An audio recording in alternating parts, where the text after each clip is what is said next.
दिल्ली में नरेंद्र और मुंबई में देवेंद्र। ये नरेंद्र देवेंद्र का ये फॉर्मूला बीते 5 वर्षों में सुपर हिट रहा है, सुपर हिट। मी देवेंद्र, सरिता, गंगाधरराव फडणवीस।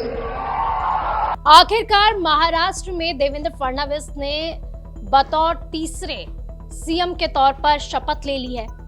इसी के साथ ही अब कई सवालों ने भी जन्म ले लिया है और इसी के साथ ही राजनीतिक गलियारों में ये गूंज उठ गई है कि क्या 2029 के तौर पर भी देवेंद्र फडणवीस को प्रोजेक्ट किया जा रहा है पीएम का चेहरे के तौर पर। वहीं पर सवाल ये भी उठने लगे हैं कि क्या देवेंद्र फडणवीस को आरएसएस का पूरा सपोर्ट मिला हुआ है, और सवाल ये भी कि क्या अब देवेंद्र फडणवीस बीजेपी के चाणक्य कहे जाने वाले अमित शाह के लिए भी एक चैलेंजर के तौर पर उभर रहे हैं। एक बड़ा चैलेंज उनके सामने खड़ा हो गया अमित शाह के सामने।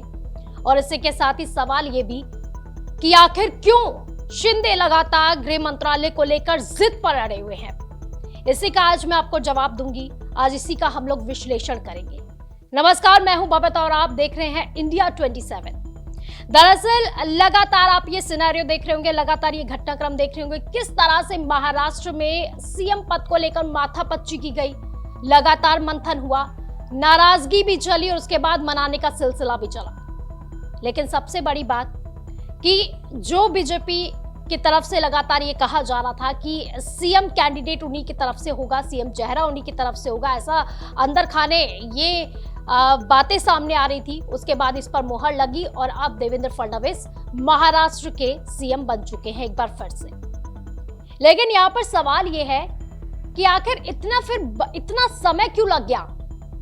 अगर पहले ही इस पर बात हो चुकी थी तो समय इतना लंबा क्यों लगा? और फिर शिंदे की नाराजगी इतने समय तक क्यों चल रही थी? क्योंकि खबर यह भी थी कि महायुति में जो अन्य पार्टियां हैं, चाहे वो एकनाथ शिंदे की पार्टी हो, चाहे वो अजीत पवार की पार्टी हो, सभी को ये पता था कि देवेंद्र फडणवीस ही सीएम बनने वाले हैं। इसको लेकर पहले ही मंथन भी हो चुका था और ये मंथन आज का नहीं था, बल्कि 4 महीने पहले जब चुनाव भी नहीं हुए थे उससे पहले से ही मंथन शुरू हो गया था। और वहीं पर कहा जा रहा है कि आरएसएस की तरफ से देवेंद्र फडणवीस के नाम पर मोहर लग गई थी कि देवेंद्र फडणवीस जो होंगे, अगर महायुति जीतती है तो बीजेपी के कैंडिडेट के तौर पर बीजेपी की ओर से जो चेहरा होंगे वो देवेंद्र फडणवीस होंगे सीएम। वहीं पर बात यहां पर यह भी की गई कि अगर महायुति नहीं जीतती है तो महाराष्ट्र के जो बीजेपी अध्यक्ष होंगे, जो बीजेपी के प्रेसिडेंट होंगे, वो देवेंद्र फडणवीस को बना दिया जाएगा।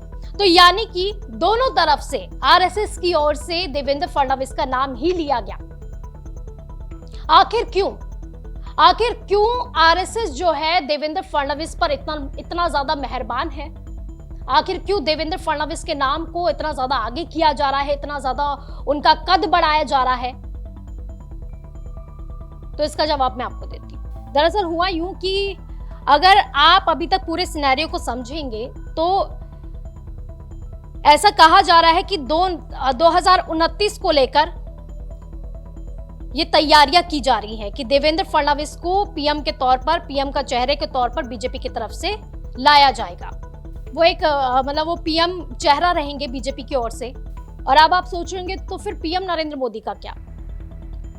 दरअसल आरएसएस के मन में भी ये सवाल है और आरएसएस इस पर मंथन भी कर रहा है, क्योंकि अगर पीएम नरेंद्र मोदी को देखा जाए तो उनकी उम्र भी काफी हो चुकी है और रिटायरमेंट का वो सोच रहे हैं। लेकिन अब बड़ी चुनौती ये भी है कि पीएम नरेंद्र मोदी नहीं तो फिर कौन? क्योंकि उन्हीं की तरह एक ऐसा मजबूत चेहरा भी चाहिए होगा जिसे आरएसएस का भी सपोर्ट हो और जिसे बीजेपी का भी सपोर्ट मिले। तो यहां पर ये वाली बात सामने आ रही है।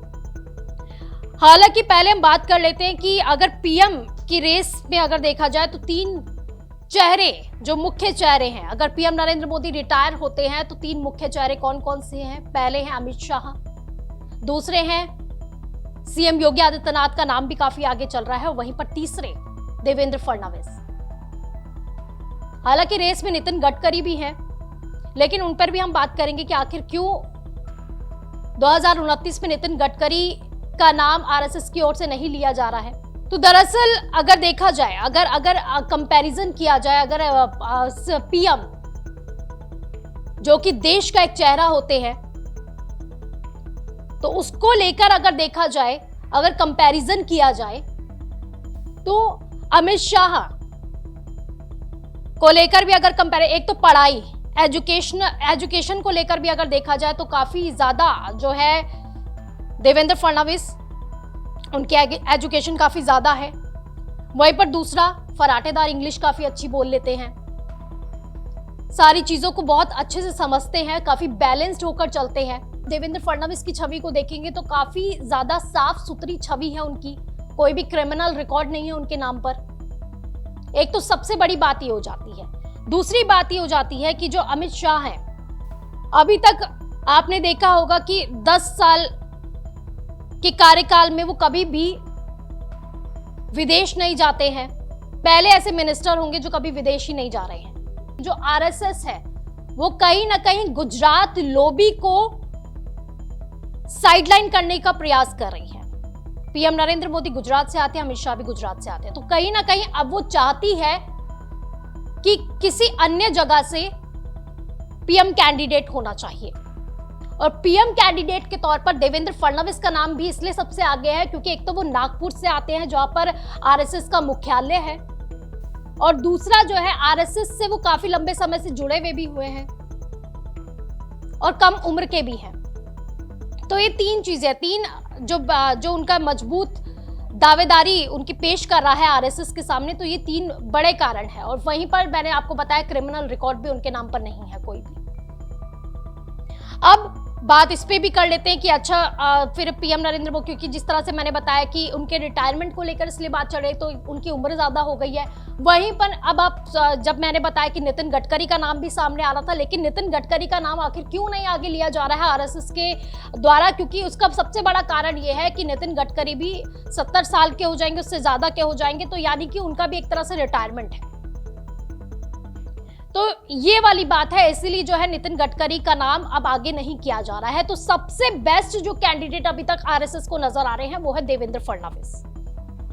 लेकिन यहां पर बात ये भी आ जाती है कि खुद पीएम नरेंद्र मोदी अपनी इच्छा को जाहिर भी कर चुके हैं कि 2029 में वो पीएम के तौर पर, मतलब पीएम कैंडिडेट के तौर पर भी रहना चाहते हैं। उन्होंने ये बात भी कही थी, जो मीडिया कर्मियों से बात कर रहे थे, ऐसी इच्छाएं उनकी तरफ से, उनके कार्यकर्ताओं की तरफ से भी की जा चुकी है कि बतौर पीएम के तौर पर उन्हें ही देखा जा रहा है। तो सिर्फ और सिर्फ देवेंद्र फडणवीस अमित शाह के लिए चैलेंजिंग नहीं है, बल्कि नरेंद्र मोदी के सामने भी एक चैलेंजर के तौर पर है। और वहीं पर अगर बात कर ली जाए कि शिंदे को लेकर, कि आखिर क्यों शिंदे लगातार जो है गृह मंत्रालय को लेकर अड़े हुए हैं, तो इसके पीछे भी एक बड़ा कारण है। दरअसल बात यहां पर यह है कि शिंदे ये कहने का प्रयास कर रहे हैं कि देखिए, अगर गृह मंत्रालय उनके हाथ में आता है, यानी कि पूरी खुफिया एजेंसियां उनके हाथ में आ जाएगी, खुफिया तंत्र उनके हाथ में आ जाएगा, पुलिस उनके अंडर होगी। और ये भी अब बातें निकलकर सामने आ रही हैं, जो शिंदे इस तरह की डिमांड कर रहे हैं वो अमित शाह की शय पर ही कर रहे हैं, ताकि देवेंद्र फडणवीस को एक तो कंट्रोल में रखा जा सके, और उनका जो कद है उसमें जो है छटनी भी की जा सके, उनका जो कद जो लगातार बढ़ता जा रहा है उसको छाटा जा सके। तो एक बड़ा कारण ये भी बताया जा रहा है। वहीं पर शिंदे का कहना है, एकनाथ शिंदे जो तर्क दे रहे हैं, वो उनका ये कहना है कि जब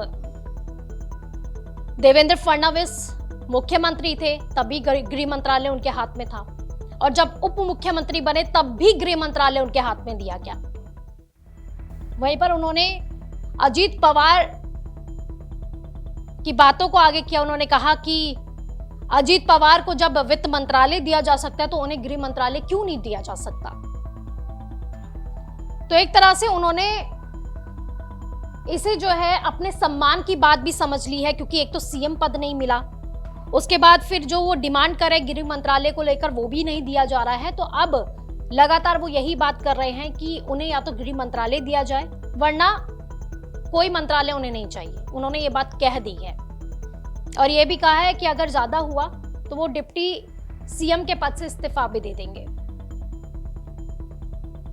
ये बातें निकलकर सामने आ रही हैं। वहीं पर दूसरी तरफ अब शिवसेना के विधायक भी अब ये पूरी जोर शोर से कहते हुए नजर आ रहे हैं कि अगर हमारे नेता का सम्मान नहीं किया गया तो वो भी मंत्री पद नहीं लेंगे। तो एक तरह से महायुति में दरार भी देखने को मिल रही है। हालांकि ये कहा जा रहा है कि बीजेपी जो है वो गृह मंत्रालय अपने ही कंट्रोल में रखेगी, अपने ही अंडर रखने वाली है। और इसी के साथ ही ये कहा जा रहा है अगर देवेंद्र फडणवीस को गृह मंत्रालय नहीं दिया जाता है तो किसी मराठा नेता को ये गृह मंत्रालय दिया जाएगा। वहीं पर साथ ही साथ हालांकि वित्त मंत्रालय को लेकर भी ये बात निकलकर सामने आ रही थी कि कोई ओबीसी नेता होगा उसे जो है ये वित्त मंत्रालय दिया जाएगा। लेकिन अब बात ये भी निकलकर सामने आ रही है कि अजीत पवार की डिमांड को मान लिया गया है और वित्त मंत्रालय उन्हें दे दिया गया है। लेकिन वहीं पर अब शिंदे की नाराजगी और ज्यादा बढ़ गई है कि अगर उन्हें वित्त मंत्रालय मिल सकता है तो हमें गृह मंत्रालय चाहिए। तो ये अब बातें निकलकर सामने आ रही हैं। और जैसा कि मैंने बताया है कि बातें ये भी निकलकर सामने आ रही कि जो जिस तरह से शिंदे जो एक बागी नेता हो चुके थे और उन्हें बीजेपी ने कहीं ना कहीं उनका साथ भी दिया, सीएम पद भी दिया था पहले जब वो आए थे, शिवसेना से टूटकर आए थे अपने विधायकों के साथ, तो फिर जो है गिफ्ट के तौर पर, एक तोहफे के तौर पर बीजेपी की तरफ से सीएम पद दिया गया था। और इसी दौरान जो है फिर कहा ये भी अंदर खाने जो बातें निकलकर सामने आ रही हैं वो ये भी थी कि फिर जो कोर्ट में ये जो योग्य आरोग्य वाला, ये जो अयोग्य वाला जो है केस चल रहा था, इस पर भी थोड़ी ढिलाई दी गई। और इसके अलावा भी क्योंकि शिंदे पर कई केसेस भी दर्ज हैं, खुद जेल जाने वाले थे लेकिन बीजेपी की वजह से कहीं ना कहीं बच भी गए हैं। तो यानी कई सारे उपकार जो है बीजेपी के शिंदे पर है। वहीं पर आप गृह मंत्रालय मांग रहे हैं तो इसको लेकर इसलिए बातें निकलकर सामने आ रही हैं कि सीधे सीधे यही कहा जा रहा है, जो राजनीतिक विश्लेषक है उनका यही कहना है, उनका यही मानना है कि अमित शाह की शय पर यह किया जा रहा है क्योंकि एक चैलेंजर के तौर पर देवेंद्र फडणवीस उनके सामने खड़े हो गए हैं। क्योंकि आरएसएस की वो पहली पसंद भी है। आरएसएस की पसंद क्यों है वो मैंने आपको बता दिया, क्योंकि एक तो नागपुर का कनेक्शन है उनका और गुजरात लॉबी को वो काफी समय से साइडलाइन करने का प्रयास भी कर रहे हैं। वहीं पर देवेंद्र फडणवीस का सीएम बनना एक बड़ी फतह भी है आरएसएस के लिए कि पहला पड़ाव पार कर लिया गया है। तो ये सब चीजें हैं। तो इसीलिए कहा जा रहा है कि गृह मंत्रालय जो है बीजेपी अब अपने पास ही रखेगी। और हालांकि इस पर अभी भी बातचीत चल रही है कि इसके अलावा कोई और मंत्रालय जो बड़ा मंत्रालय है वो शिंदे को दे दिया जाएगा। हालांकि अगर देखा जाए 2014 से 2024 की बात की जाए तो शहरी विकास मंत्रालय शिंदे के पास है और वहीं कहा जा रहा है कि इसी मंत्रालय को लेकर उन्हें सहमत होना पड़ेगा। इस बार भी बात ये भी निकलकर सामने आ रही है। लेकिन वहीं पर मैंने आपको ये भी बता दिया कि आखिर महाराष्ट्र के सीएम बनने के बाद जो है 2029 के दावेदार को लेकर भी अब बातचीत शुरू हो गई है कि आखिर पीएम कैंडिडेट के तौर पर देवेंद्र फडणवीस को उतारा जाएगा और क्यों उतारा जाएगा वो मैंने आपको रीजन बता दिया है। आपका क्या कुछ कहना है इस बारे में जरूर कमेंट करें और हाँ, इस चैनल को सब्सक्राइब करना बिल्कुल ना भूलें। नमस्कार।